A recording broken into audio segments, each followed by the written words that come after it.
ഇഫ്താറുകളുടെ പിന്നാലെയല്ലേ? ഇഫ്താറിന് dining ടേബിളിൽ നിരത്തി വെച്ച ഡിലീഷ്യസ് ഫുഡ്സിന്റെ ഫോട്ടോ പോസ്റ്റ് ചെയ്യുന്ന തിരക്കിലല്ലേ നമ്മളുള്ളത്?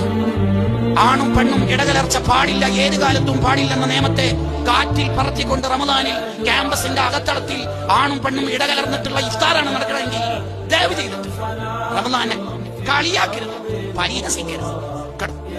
ഇന്നേ വരെ ചെയ്തു പോയ തെറ്റുകുറ്റങ്ങളെ പൊറുപ്പിക്കാൻ റഹ്മാനായ റബ്ബ് തന്ന റമദാനിൽ വീണ്ടും തെറ്റ് ചെയ്ത് ധിക്കരിക്കരുത്, കളിയാക്കരുത്.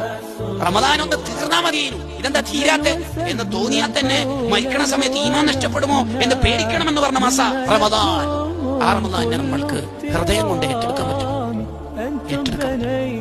അല്ല റമദാനിൽ പിശാചിനെ കെട്ടിയിടും, ബാക്കി 11 മാസക്കാലം കെട്ടിയിടേണ്ട ഡ്യൂട്ടി അമുക്ക.